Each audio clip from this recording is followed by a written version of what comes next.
Give your brother your room or pack your bags and go. Those were the words my stepmother, Corinne, shouted at me in the middle of family dinner. Her voice was so loud that every conversation stopped. The room went completely silent. She looked at me as if I were an unwanted guest instead of the daughter of the woman who had once called that house home. Before I tell you what happened next, let me know where you're watching from. I always enjoy seeing people from different places. And if you're new here, don't forget to subscribe for more stories like this. My name is Bryn, I'm 24 years old, and 3 months ago my life changed in a single evening.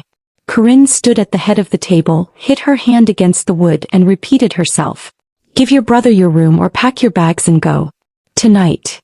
Nobody defended me. My father Roy lowered his eyes and stayed quiet. My stepbrother Jace leaned back with a satisfied smile, already acting as though the room belonged to him. That bedroom meant far more than 4 walls. It was where my mother, Lena, kissed me goodnight for the last time before cancer took her when I was 16. Every corner held a memory of her. Corinne knew exactly how much that room meant to me, but she asked for it anyway without a hint of regret. I wasn't the kind of person who argued or shouted. I had spent years trying to keep peace inside our family, even when it meant ignoring my own pain. So I simply nodded, walked upstairs, packed a single bag and left without another word. They believed they had finally pushed me out of the only place I had left. What they didn't know was that I was carrying something far more important than clothes. Hidden among my mother's belongings was a document that would uncover the truth about that house and change every one of our lives forever. To understand why that dinner hurt so much, you need to know what happened long before Corinne told me to leave. That moment didn't come out of nowhere. It was the result of years of small choices that slowly pushed me aside until I barely recognized my place in my own family. I was 16 when my mother Lena passed away after a long fight with cancer. Losing her changed everything. My father Roy was heartbroken and 2 years later he married Corinne. I never hated him for moving on. Grief is heavy and I understood that he didn't want to spend the rest of his life alone. I truly hoped we could become a family again. At first Corinne was polite. She smiled around relatives, asked about my day and acted like she cared. But when nobody else was listening she became someone completely different. She would remind me that I needed to accept change and stop acting as though the house still belonged to my mother's memory. She often hinted that I was standing in the way of everyone else's happiness. Whenever my father was nearby, her attitude changed instantly. She praised me, offered fake compliments, and spoke with kindness that disappeared the moment we were alone. It became clear that she wanted him to believe we had a wonderful relationship while quietly making me feel unwelcome. Her son Jace quickly became the center of attention. He received a newer car when he got his driver's license. My father helped pay for his education without hesitation. Whenever Jace made mistakes, there was always an excuse waiting for him. If I needed anything, I was told I should learn to be independent because hardship built character. When I turned 19, I worked evenings and weekends to pay my way through community college. I never complained because I didn't want my father caught between us. Still, it hurt watching different rules apply under the same roof. The only reason I stayed was my bedroom. It was the last place where I still felt close to my mother. She had painted the walls with me when I was little, planted flowers outside my window, and even written labels inside my closet shelves that had faded over the years. Every corner held a memory I wasn't ready to lose. My father noticed the distance growing between Corinne and me, but he always avoided difficult conversations. Whenever I tried to explain how isolated I felt, he would sigh and ask if we could discuss it another time. That conversation never came. Eventually I stopped defending myself. I convinced myself that staying quiet would keep the family together. Looking back, I wasn't protecting peace at all. I was giving Corinne more room to slowly replace me until the night she finally demanded the one thing she had wanted all along. The Sunday that changed my life looked completely ordinary when it began. Corinne spent the afternoon cooking her famous pot roast, smiling as she set the table and reminding everyone to be on time for dinner. Over the years, I had learned that she usually acted her nicest when she wanted something. Even then, I didn't expect what was coming. Jace had moved back into the house 2 weeks earlier after losing another job. It wasn't the first time he had returned home, and everyone acted as though it was only temporary. He complained constantly about sleeping on the pull-out couch in the den. One day it was his back hurting. The next day it was the traffic outside the window. Then he insisted he couldn't look for work without having a proper bedroom. Somehow, Every complaint became everyone else's problem. We had barely finished eating when Corinne placed her fork on the table and looked directly at me. Her expression was calm, but her words were anything but. "Give your brother your room or pack your bags and go." For a second I thought I had misunderstood her. I quietly asked why my room. There were 2 empty guest bedrooms downstairs that nobody used. My father also had an office that sat untouched most days. Either space would have solved the problem. Corinne shook her head without hesitation.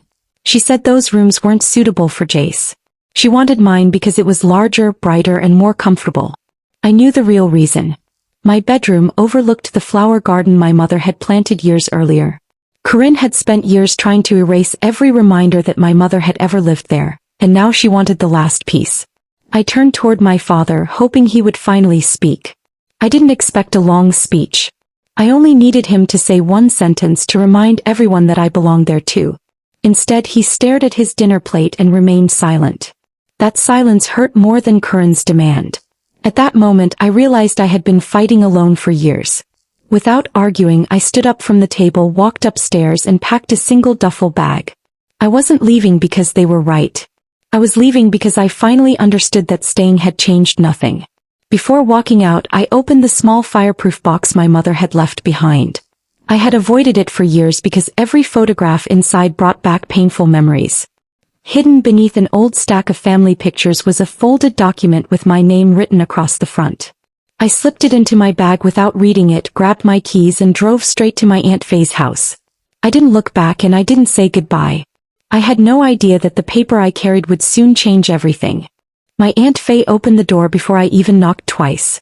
One look at my face told her something was terribly wrong.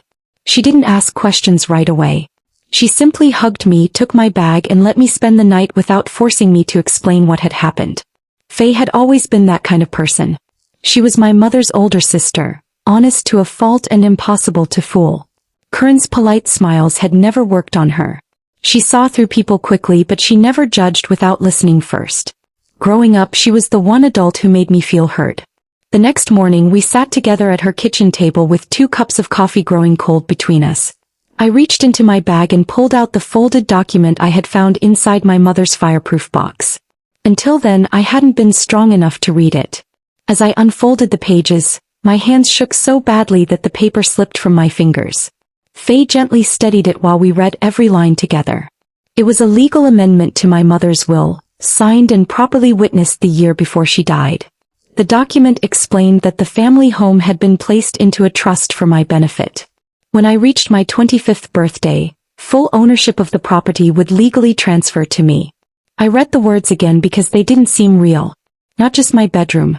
Not one section of the house. The entire property. I was only 24 years old. My birthday was less than a year away. Faye slowly lowered the document and stared at me in disbelief. She remembered my mother saying she had taken care of everything before entering hospice, but she had never known exactly what she meant. Neither of us could understand why my father had never mentioned the trust. Either he had no idea it existed, or he had kept it hidden while allowing Corinne to act as though she controlled the house. For the first time since leaving home, I didn't feel helpless. The fear that had followed me the night before began to disappear. In its place came determination. Faye immediately suggested I speak with an experienced attorney before contacting anyone in my family. She gave me the number of Voss, a lawyer she trusted, and I called his office that afternoon. His assistant arranged a meeting later that week. As I ended the call, I realized everything had changed. Corinne believed she had forced me out forever. Instead, she had unknowingly pushed me toward the very document my mother had left behind to protect my future. If the trust was valid, then the house had never truly been hers to control, and sooner than anyone expected, the truth would finally come to light. A few days later, I met with Voss at his small office downtown. He welcomed me inside, asked me to tell the entire story from the beginning, and then carefully examined every page of the document I had found. He didn't rush. He read each paragraph slowly, occasionally adjusting his glasses and making notes in the margin. Those quiet minutes felt endless. I kept wondering whether I had misunderstood what I had read at my aunt's kitchen table. Finally, Voss looked up and smiled. "The trust is valid," he said. "Everything appears to be properly prepared and legally filed." I felt the weight on my shoulders become just a little lighter. He explained that unless another legal amendment existed, the house would officially become mine on my 25th birthday, which was only 11 months away. Until then, my father was acting as trustee.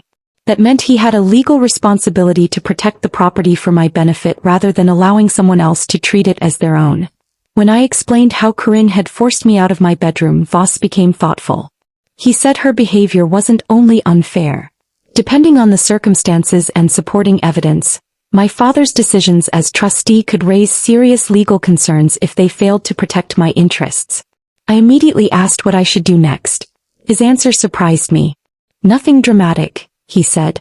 "Don't confront them. Don't tell them what you found. Let the law work the way it was designed to." His advice matched everything Aunt Faye had been telling me. Instead of reacting with anger, I needed to prepare carefully. So I began collecting every piece of information I could find.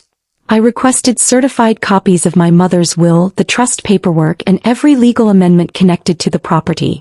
I created a detailed timeline, recording each occasion when Corinne spoke about the house as though it belonged to her. I saved old text messages, emails, and family conversations that showed how long this pattern had existed. One message from Jace stood out. Months before the dinner, he had joked with a friend that my bedroom would eventually become his anyway. Reading those words made me realize the plan hadn't been made overnight. Meanwhile, Aunt Faye occasionally heard updates through a trusted family friend. Jace had already moved into my room. My clothes had been packed into cardboard boxes and left in the garage as though I had never lived there. The flower garden outside my window, the one my mother had planted with her own hands, was now outside his bedroom. It hurt to imagine, but I refused to react. They believed they had won. I let them enjoy that illusion because every document I gathered quietly brought me one step closer to the day the truth would speak for itself. About 3 weeks after I moved into Aunt Faye's house, there was a knock at the front door. When Faye looked through the window, she turned to me quietly and said, "It's your father." I walked outside and barely recognized him. My father looked exhausted. The confident man I had known growing up seemed to have disappeared. His shoulders were slumped, dark circles surrounded his eyes, and he looked much older than he had only a few weeks earlier. He asked if we could talk alone. Faye stayed close enough to make sure I was comfortable but gave us the privacy we needed by stepping back into the house. For a few moments, neither of us spoke. Finally, my father apologized. It wasn't the heartfelt apology I had hoped to hear for years. He didn't fully accept responsibility or acknowledge everything that had happened. Still, hearing any apology at all was different from the silence he usually hid behind whenever our family faced difficult conversations. He admitted Corinne had insisted that Jace deserved his own bedroom. According to him, she argued about it for weeks before that dinner. He confessed that he had grown tired of the constant arguments and chose the option that seemed easiest at the time. He believed giving in would restore peace inside the house. I looked at him and quietly asked, "Peace for who?" He couldn't answer. Instead, he admitted that avoiding conflict had become a habit. Every time he remained silent, he thought he was protecting the family. Looking back, he realized his silence had only allowed problems to grow. I listened without interrupting. Voss had already advised me not to mention the trust or the legal documents. If my father knew about them, I wanted him to say so on his own. If he didn't, I wanted the truth to unfold naturally. So I simply let him talk. When he finished, he asked me to come back home. His voice sounded hopeful, almost desperate. I gently shook my head. I told him I couldn't return to a place where my room had been given away and where someone else decided whether I belonged. A house doesn't feel like home when you're treated like a visitor. He lowered his eyes, clearly disappointed. I could see he wanted to say more, but the words never came. As he walked toward his car, I realized something had changed between us. For the first time in years, he had admitted that his choices had hurt me. It wasn't enough to repair our relationship, but it was a beginning. I watched him drive away, knowing this conversation wouldn't be our last. The next time we spoke, the truth would no longer be hidden, and neither of us would be able to avoid it. My 25th birthday arrived on a quiet Tuesday in early spring. Unlike previous birthdays, I didn't spend the day thinking about presents or celebrations. I knew something much more important was about to happen.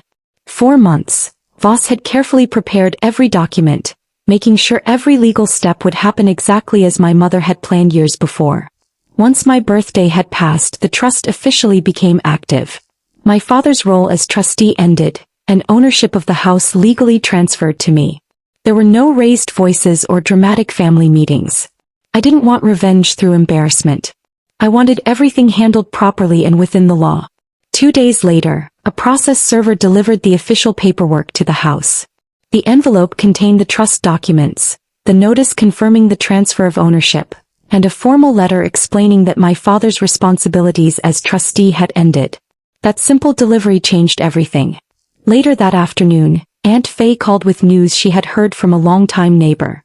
According to the neighbor, Corinne was furious after reading the documents. She rushed through the house with her phone in her hand, calling relatives and insisting there had to be some kind of mistake. She kept saying nobody had ever told her about a trust and refused to believe the house no longer belonged under her control. But nothing had gone wrong. The truth had existed for years. Corinne had simply assumed the house was hers because no one had ever challenged that belief. She never stopped to ask whether my mother had made different plans. That evening my phone rang. It was my father. His voice sounded shocked as he asked why I had never told him about the trust after finding the documents. I stayed calm. Instead of answering directly, I asked him a question of my own. If you believed the house was yours to manage, why didn't you ever tell Corinne and Jace that it wasn't yours to give away? The line went completely silent. He didn't argue. He didn't make excuses. He had no explanation for allowing everyone to believe something that wasn't true. For years, silence had helped avoid uncomfortable conversations. This time it did something different. It exposed every poor decision that had been ignored and every assumption that had gone unchallenged. At that moment the truth no longer belonged only to me. It was finally standing in the middle of the family, impossible for anyone to deny. I knew Corinne wasn't going to accept the outcome without a fight. She had spent years believing she controlled that house, and she wasn't ready to let go simply because the law said otherwise. Less than a week after the ownership transfer, Voss called to tell me he had received a letter from an attorney representing Corinne. The letter claimed that my father had made verbal promises over the years allowing Jace to live in the house permanently. They argued those promises should somehow override the trust. Voss barely reacted. He explained that spoken conversations could not cancel a properly prepared legal trust. My mother's documents had been signed, witnessed, and legally filed years earlier. Unless someone could produce another valid legal document, there was no case to challenge. Even so, Corinne refused to stop searching for a way to change the outcome. A few days later, Aunt Faye heard another update from the neighbor who still lived across the street. Corinne had been searching through old drawers, file boxes, and cabinets inside the house, hoping to discover paperwork that would prove the trust was invalid. Instead, she uncovered something completely unexpected. Hidden among old family papers was a handwritten letter from my mother to my father. Somehow it had remained forgotten for years. My father later told me he had never seen it before. In the letter, my mother wrote about her greatest fear before she passed away. She asked my father to make sure I would always feel safe in our home. She hoped I would never believe I had been replaced no matter what happened after her death. She also asked him to protect my bedroom because it was the place where I would always feel closest to her. Reading those words forced my father to face the truth. He realized he hadn't only failed to honor the trust my mother created. He had also broken a personal promise she trusted him to keep. That same evening he confronted Corinne. He told her the legal challenge needed to stop because the house belonged to me. He also said Jace had to move out of my bedroom immediately. For the first time since my mother died, my father chose to stand beside me instead of avoiding another argument. He couldn't change the years that had already passed, but he finally accepted that protecting his daughter mattered more than keeping temporary peace inside the house. It had been almost a year since I walked out of that house with a single duffel bag. During that time I had imagined returning countless times, but reality felt very different. Voss recommended that we complete a formal walkthrough now that the property legally belonged to me. I agreed because I wanted to see the house for myself and make sure everything was in order. My father opened the front door before I had a chance to knock. He looked nervous, and for the first time in years he didn't try to pretend everything was fine. He quietly stepped aside and invited me in. The house felt familiar yet strangely different. Some furniture had been moved, family photographs were missing from the walls, and the atmosphere no longer carried the warmth I remembered from my childhood. When I reached my bedroom I saw that Jace's belongings were gone. The closet had been emptied and the bed had fresh sheets, but I could still tell someone else had been living there. It reminded me that for nearly a year the room my mother had protected for me had belonged to someone who never appreciated what it meant. As I walked back into the hallway, Corinne stood in the kitchen doorway with her arms folded across her chest. She didn't welcome me home or offer an apology. Instead, she looked at me and said, "I hope you're happy." I stayed calm. I told her this had never been about winning. It wasn't about taking something away from anyone. It was about correcting years of unfair treatment. She had spent a long time making me feel like I didn't belong in the very home my mother had worked so hard to build. The legal documents hadn't created a new truth. They had simply revealed the one that had always existed. Corinne looked away without saying another word. Jace wasn't there. My father explained that he had moved into a friend's apartment in another town and was trying to find steady work. For the first time, he would have to build his own future instead of depending on everyone else. Before leaving, I returned to my bedroom one last time. I stood quietly beside the window and looked out at my mother's garden. The flowers had become overgrown, but they were still there, waiting for someone to care for them again. As I looked across the yard, I didn't feel anger or satisfaction. I felt something I hadn't experienced in years. I finally felt at home. 3 months have passed since I walked back into the house as its legal owner. Life is much quieter now. I've moved into my old bedroom again, and little by little I'm making the place feel like home. Every weekend I spend a few hours working in my mother's garden. I pull weeds, plant new flowers, and bring life back to the space she once cared for so deeply. As the garden grows stronger, I feel myself healing too. My father visits from time to time. Things between us are still complicated, but they're honest now. He respects my boundaries and never assumes forgiveness. Trust isn't rebuilt overnight, yet we're both trying. For the first time in years, our conversations are open without someone standing between us or deciding what could be said. Corinne and I no longer have any contact. I don't carry anger anymore, but I also don't see a reason to reopen a chapter that has already ended. Sometimes moving forward means accepting that not every relationship can be repaired. Jay sent me one message after he moved out. He apologized for everything that had happened, but his words felt incomplete. I chose not to answer. Some lessons are better left in the past. Looking back, I understand something I didn't know before. Staying calm doesn't mean you're weak. Patience can be stronger than anger when it's supported by the truth. Corinne believed she had taken everything from me that night at the dinner table. Instead, her actions led me to the document my mother had prepared years earlier to protect my future. I never needed to shout or fight to reclaim what was mine. I simply trusted the truth, and when the time came, it spoke louder than any argument ever could. If this story touched you, let me know in the comments which moment stayed with you the most. And if you're new here, don't forget to subscribe for more stories like this.